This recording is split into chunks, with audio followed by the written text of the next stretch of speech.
মানুষ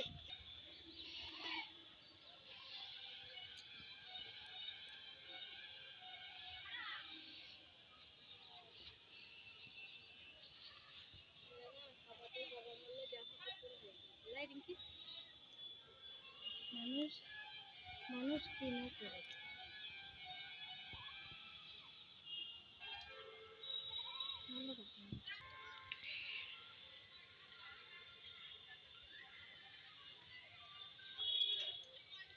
কি ঠান্ডা, প্রচন্ড ঠান্ডা হচ্ছে।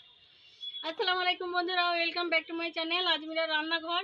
আজকের রেসিপি হচ্ছে গিয়ে হাঁসের হাড্ডি দিয়ে, ছোলার ডাল দিয়ে, আলু দিয়ে একটা কলিয়া। হাড্ডি আমরা সবাই ফেলে দিই, ফেলে না দিয়ে আমি যে প্রসেসে রান্না করছি ওইভাবে রান্না করলে ছোট বড় সবাই খাবে, খুব সুন্দর খেতে হয়। তো চলো তোমরা দেখবে আমি কি প্রসেসে রান্না করছি, কি কি মশলা দিচ্ছি। হাড্ডি দিয়ে একটা কলিয়া রান্না করার জন্য, ডাল দিয়ে আলু দিয়ে একটা কলিয়া হবে।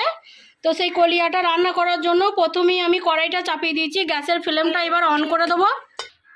প্রথমেই আমি হাঁড়িটা চাপিয়ে দিয়েছি, ছোলা দিয়ে আলু দিয়ে ওই ডাল দিয়ে একটা হবে, ওই কলিয়া হবে। তার জন্য হাঁড়ির মধ্যে আমি সরিষার তেল দিয়ে দেবো। কলিয়াটা রান্না করার জন্য আমি 5-6টার মতন শুকনো লঙ্কা আমি এর মধ্যে অ্যাড করলাম তেলের মধ্যে। 2টো তেজপাতার কুচি আমি এর মধ্যে দিয়ে দেবো কলিয়া রান্না করার জন্য। একটা হচ্ছে জয়ত্রী ফল আর্ধেকটা করে নিয়েছি, এই আর্ধেকটা এর মধ্যে অ্যাড করব। 2 টুকরো দারচিনি আমি এর মধ্যে অ্যাড করলাম।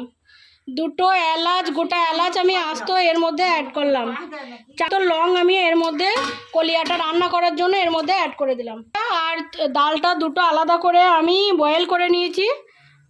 তো বয়েল করে আলাদা করে আমি সাইড করে নিয়েছি। এই পর্যায়ে আমি একবার নেড়ে দেবো। এগুলো সবকটা উপকরণ একসাথে নেড়ে দেওয়ার পরে আমি পেঁয়াজের টুকরোগুলো এর মধ্যে অ্যাড করলাম।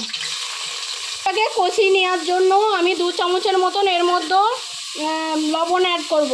2 থেকে 3 চামচ মতন আমি লবণ অ্যাড করব। যেহেতু আলুটা বয়েল করার সময় আমি কোনো লবণ অ্যাড করিনি, ওর মধ্যে অল্প সামান্য অ্যাড করেছিলাম। 2-3 চামচের মতন আমি লবণ এর মধ্যে অ্যাড করলাম। 2 চামচের মতন হলুদের গুঁড়ো আমি এর মধ্যে অ্যাড করলাম। যেহেতু অনেকগুলো আমি শুকনো লঙ্কা এর মধ্যে অ্যাড করেছি, তার জন্য অল্প লঙ্কার গুঁড়ো দেবো আমি। লঙ্কার গুঁড়োটা এর মধ্যে কমই দেবো, এটা খুব একটা ঝাল দিলে ছোট বড় খেতে পারবে না। তার জন্য আমি আমার মতন দিয়েছি, তোমরা তোমাদের মতন দিয়ে নেবে। 1 চামচের মতন আদার পেস্ট দিয়ে দেবো। 1 চামচের মতো রসুনের পেস্ট দিয়ে দেবো। এর মধ্যে সামান্য একটুখানি আমি পানি অ্যাড করব। এবার 5 মিনিটের মতন আমি একবার ঢেকে দেবো মশলা কটা কষিয়ে আসার জন্য। এই যে বন্ধুরা, ডান্না আর হাড্ডিগুলো আমি আলাদা করে নিয়েছি হাঁসের মাংসর। এই হাড্ডিগুলো ওর মধ্যে আমি এবার অ্যাড করব। ঢাকনাটা খুলে আমি একবার দেখে নেব গ্রেভিটার মধ্যে। এবার আমি এই হাড্ডিগুলো অ্যাড করব। আবারও নেড়ে দেবো কষিয়ে আসার জন্য। ভালো করে সুন্দর করে একবার কষিয়ে নেব।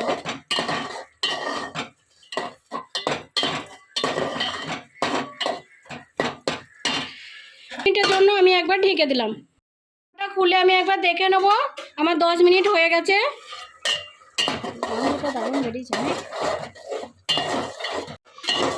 ভালো করে একবার নেড়ে দেবো, কষিয়ে নেবো দিয়ে নেড়ে দিয়ে 15 মিনিটের মতন আবারও একবার চেপে ঢেকে দেবো। ঢাকনাটা খুলে আমি একবার দেখে নেব। আবারও একবার নেড়ে দেবো।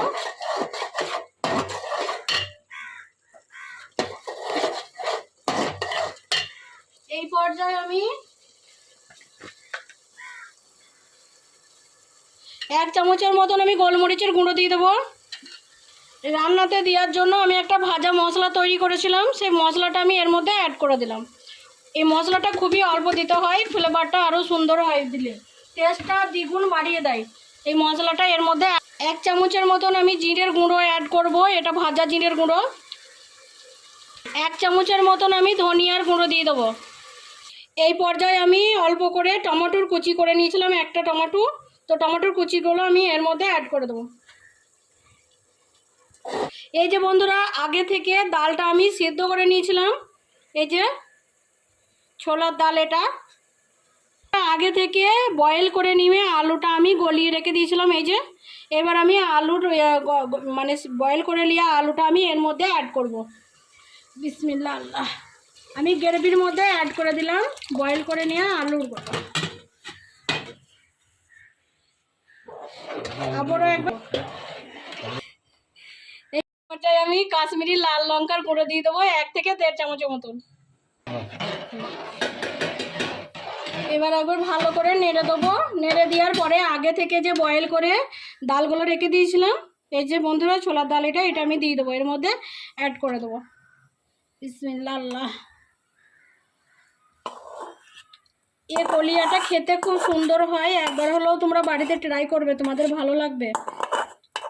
এ কলিয়া সবাই খেতে পারে, সবাই খায় কম বেশি। আমি খুব পছন্দ করি, আমার বর তো আরও বেশি পছন্দ করে। আমার হাতে এই কলিয়াটা আমার বর খুব পছন্দ করে। তোমরাও বাড়িতে এই একই প্রসেসে, আমি যে প্রসেসে রান্না করেছি এরম ভাব তোমরাও বাড়িতে রান্না করো। ছোট বড় শ্বশুর শাশুড়ি যারাই আছে তোমাদের ফ্যান হয়ে যাবে। একদম সুন্দর রান্নাটা হয়, খেতেও খুব মজাদার হয়। ঢেকে দেবো 10 থেকে 15 মিনিটের মতন। আমি একবার ঢেকে দিলাম, আমার 15 মিনিট হয়ে গিয়েছে। এবার আমি ঢাকনাটা খুলে একবার দেখে নেবো। এই পর্যায়ে একটু তাড়াতাড়ি করে নেড়ে দিতে হয়, বারবার করে নাড়তে হয়, নইলে তলাটা ধরে যাবে। তলাটা ধরে গেলেই কিন্তু রান্নাটা খারাপ হয়ে যাবে। আর যেহেতু ডাল দিয়ে আছে এর মধ্যে, ডালটা তো লেগেই যায়, তোমরা সবাই জানো। এই জন্য তাড়াতাড়ি করে নাড়তে হবে, বেশিক্ষণ রাখা যাবে না। টমেটো কেচাপ দেবো 2 চামচের মতন, যেহেতু রান্নাটা একটু বেশি তার জন্য টমেটোর কেচাপটা একটু বেশিই দেবো। টমেটোও দিয়েছি, এই যে বন্ধুরা টমেটোর কেচাপ আমি 2 চামচের মতন দিচ্ছি, তোমরা তোমাদের মতন দেবে। আবারও একবার নেড়ে দেবো। আমি ফ্লেভারটা খুব সুন্দর, গন্ধটা খুব সুন্দর বেরিয়েছে না দেখি।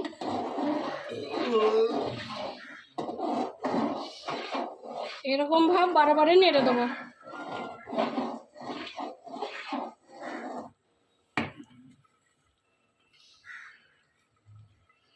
রান্নাটা আমার 100% কুক হয়ে গেছে। এবার ঢাকনাটা ঢেকে দিয়ে গ্যাসের ফ্লেমটা বন্ধ করে দিয়ে এবার আমি নামিয়ে নেব।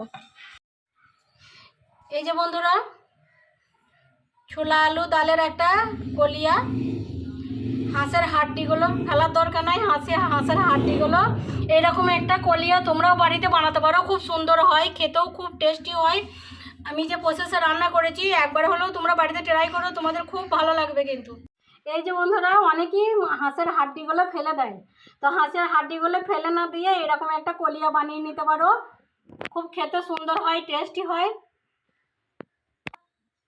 একবার হলেও তোমরা বাড়িতে ট্রাই করো, তোমাদের ভালো লাগবে, খেতেও খুব সুন্দর লাগবে। আসসালামু আলাইকুম বন্ধুরা, আমার ছোলা আলু ডালের যদি রেসিপি হাঁসের হাড্ডি দিয়ে ভালো লাগে, লাইক কমেন্ট শেয়ার সাবস্ক্রাইব করবে। ছোলা আলু আর হাঁসের হাড্ডি ফেলে দেওয়ার দরকার নাই, তোমরা এইরকম করে একটা কলিয়া বানিয়ে নিতে পারো, ছোট বড় সবাই ভালো লাগবে, সবাই খাবে। আসসালামু আলাইকুম ওয়া রাহমাতুল্লাহি ওয়া বারাকাতুহু। যারা ফেসবুকে দেখছো তারা ফলো করে দিও, আর যারা ইউটিউবে দেখছো তারা সাবস্ক্রাইব করে দিও। আমার রান্নার রেসিপি যদি ভালো লাগে তাহলে ইউটিউবে গিয়ে ইউটিউবটা সাবস্ক্রাইব করে দিও। তোমাদের সাপোর্টটা আমার খুব প্রয়োজন, তা সাপোর্ট তোমরা অনেকই করেছো বন্ধুরা, আমি অনেক খুশি হয়েছি। তোমাদেরকে অসংখ্য ধন্যবাদ আমাকে এতটা এগিয়ে নিয়ে যাওয়ার জন্য, আমাকে সাপোর্ট করার জন্য। তো আর একটু সাপোর্ট তোমরা আমায় করো, ইউটিউবে আমার সাবস্ক্রাইব করে দিও।